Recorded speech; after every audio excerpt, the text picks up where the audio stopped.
안녕하세요, 아인슈타인입니다. 지난 1차 방송에 이어 이번 차수도 아인슈타인의 데이터 시각화 프로그램의 내용을 설명드리겠습니다. 실거래가 메뉴입니다. 실거래가 메뉴는 보시다시피 총 4개 페이지로 구성되어 있습니다. 각 페이지에 담은 데이터는 국토교통부 실거래가 공개 시스템, 국토교통부 실거래가 공개 시스템, 그리고 KB국민은행 월간 주택 가격 동향에서 갖고 옵니다. 혹시 장기간의 실거래가 데이터를 구하신다면 공공 데이터 포털 사이트 내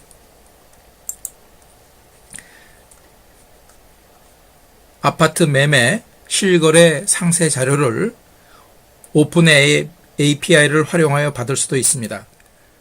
실거래가 메뉴 제일 상단에 있는 실거래가 현황 페이지입니다. 실거래가 현황 페이지는 최근 1년간의 실거래 가격 데이터를 기준으로 만듭니다. 보시다시피 지역을 시도, 시군구, 읍명동, 리까지 나누었으며 아울러 거래 구분, 또 매매, 월세, 전세 모든 분야를 다 볼 수 있게 구성하였습니다. 전용 면적의 경우는 하단에 있는 바를 이용해서 보셔도 되고 창에 직접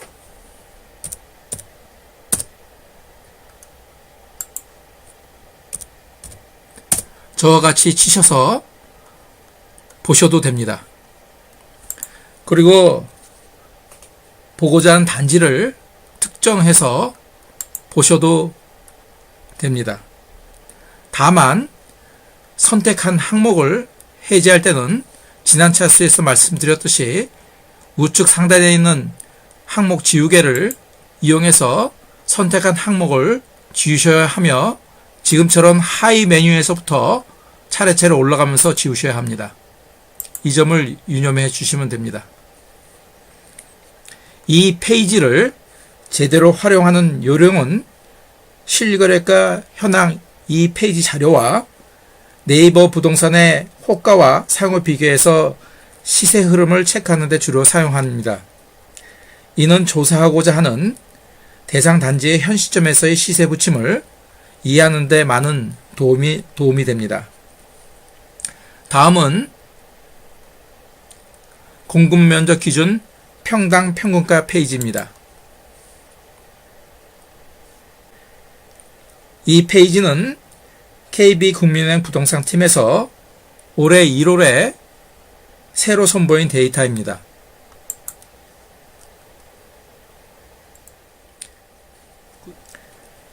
잠깐 데이터 원본을 보여드리겠습니다. 보시다시피 구역별 동까지 세세하게 단위 면적당, 평방미터당 평균 가격이 담겨져 있습니다. 이해가 빨리 되도록 평방미터당 가격을 평당 가격으로 가공하여 차트를 만들었습니다.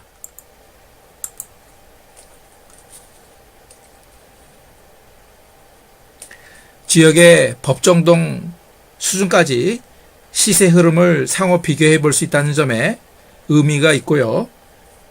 이전 방송에서 강조드렸지만 차트를 보실 때에는 선 그래프와 점선의 추세선을 동시에 같이 보시는 것을 추천드립니다. 즉, 선 그래프가 추세선 위로 상승하는지 아니면 추세선 밑으로 하락한지도 눈여겨 살펴보는 습관을 기르는 것이 차트를 120% 제대로 보는 방법입니다. 다음은 아파트 전세 비율입니다. 지역별 전세 비율이 어느 정도 산정되고 있는지를 지역별로 상호 비교하게 만들었습니다.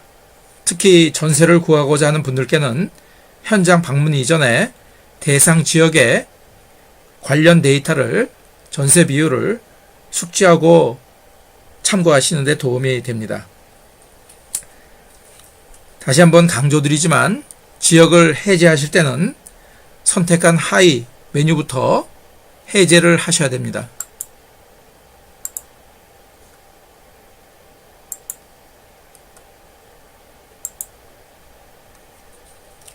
다음은 실거래가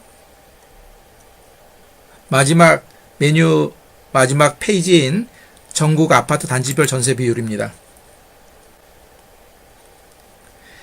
이 페이지는 첫 페이지인 실거래가 현황 데이터를 피벗으로 가공해서 매매와 전세 건수가 모두 존재하는 아파트 단지들만 속아내어 만든 자료 화면입니다. 최근 1년 동안 매매와 전세 건수가 모두 있는 단지들만 추린다는 점과 1년 평균가로 산출하여 제작했다는 점을 이해하시고 활용하시면 됩니다. 다음은 수요 및 공급 메뉴입니다. 이 메뉴는 총 8개 페이지로 구성되어 있습니다. 특히 수요와 공급은 아파트 거래 시 가격 이상으로 중요한 참고할 만한 평가 항목입니다. 제일 상단에 있는 적정 수요 대비 공급량 페이지입니다.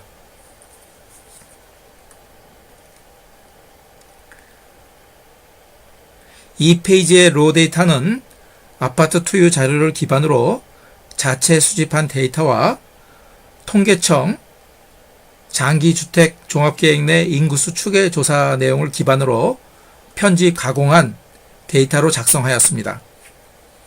입주 물량은 2018년을 시작으로 2021년까지 입주가 확정된 물량을 담았고, 주택 유형은 임대를 포함한 아파트와 오피스텔까지 볼 수 있습니다. 실제 내역은 어느 항목을 기준으로 해서 볼지를 정하신 이후 오름차순 또는 내림차순으로 항목을 조정해서 보시면 많은 참고가 됩니다. 다음은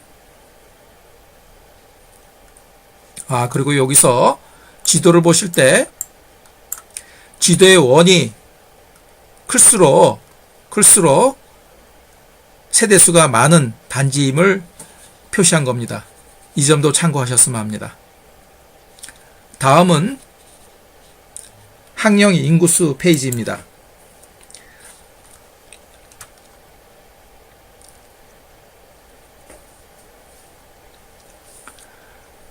학령 인구는 연령대가 만 5세 이상부터 만 14세까지의 아이를 말합니다. 이 연령대에 아이를 둔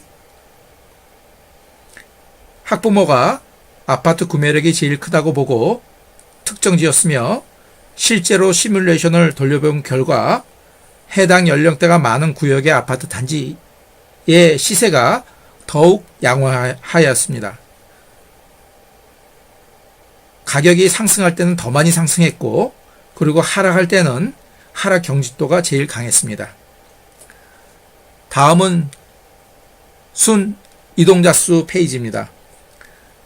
순 이동자 수 페이지는 전출지 기준과 전입지 기준으로 나누어 페이지를 구성했는데, 전출지 기준 페이지는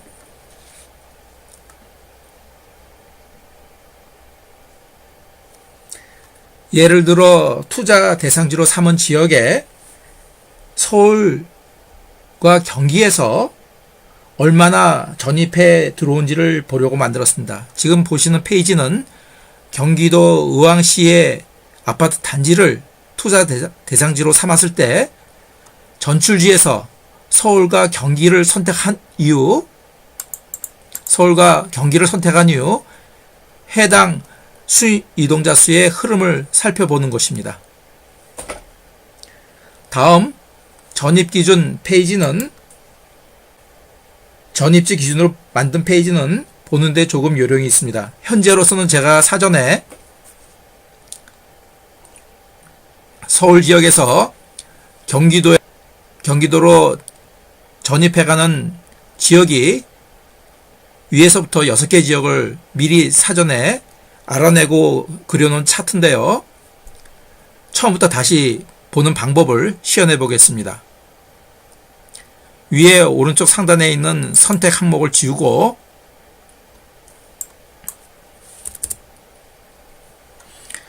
하게 되면 전국의 지역이 나열됩니다. 여기서 맨 왼쪽에 모두 선택을 누릅니다. 누르게 되면 하단에 서울에서 전입해가는 전 지역의, 전국의 전 지역의 내용이 차트로 그려집니다. 현재로서는 서울에서 넘어오는, 전입해 오는 경기도의 인원수가 워낙 많기 때문에 다른 지역이 눌려서 안 보이는데, 경기도를 제외하고 보게 되면 전국의 지역이 차트화돼서 보입니다. 여기서 오른쪽 포인트를 두고, 마우스 포인트를 두고 오른쪽 마우스 클릭을 하게 되면 데이터를 표시합니다라는 메뉴가 뜹니다. 이걸 클릭하게 되면 해당 차트 화면이 이렇게 데이터로 나타납니다.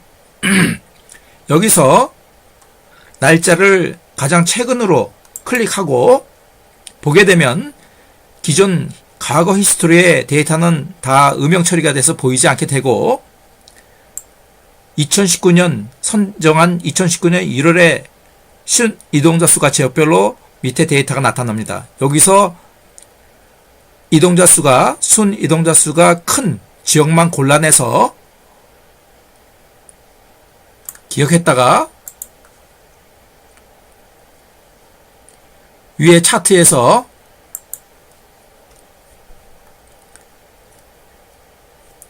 해당 지역만 골라서 차트로 본 것입니다. 이 전입지 기준 페이지는 부속 페이지가 하나 더 있습니다. 누적 순 이동자 수를 쉽게 산출해 볼 수 있는 차트입니다.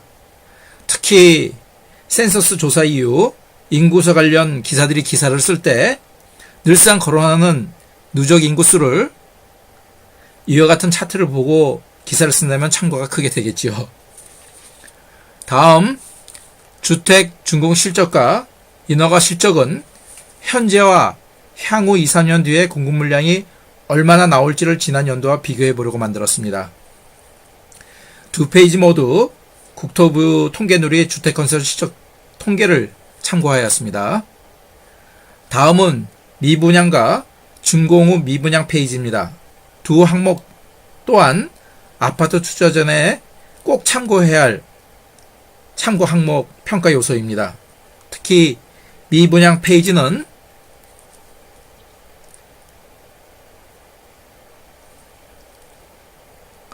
부속 1, 2페이지로 구성하였고, 첫 페이지는 이와 같이 미분양 흐름이 지역별로 어떻게 변화되고 있는지를 한눈에 볼 수 있게 만들었습니다. 그 다음 부속 2페이지는 지도상의 원의 크기에 따라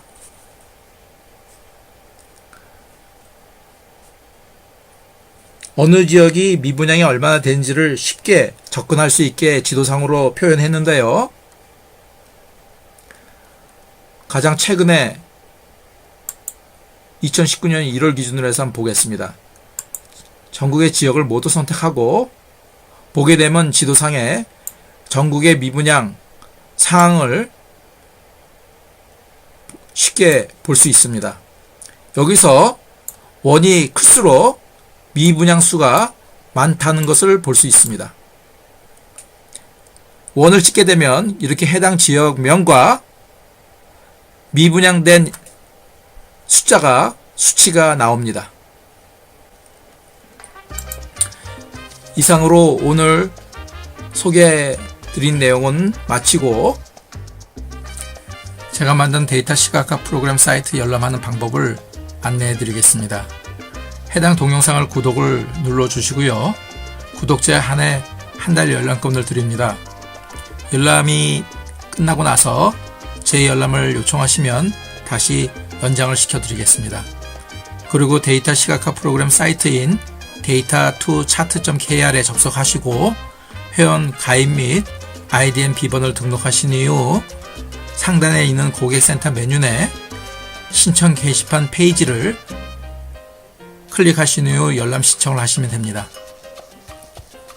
구독과 좋아요, 댓글은 제가 동영상을 만드는 데 큰 힘이 됩니다.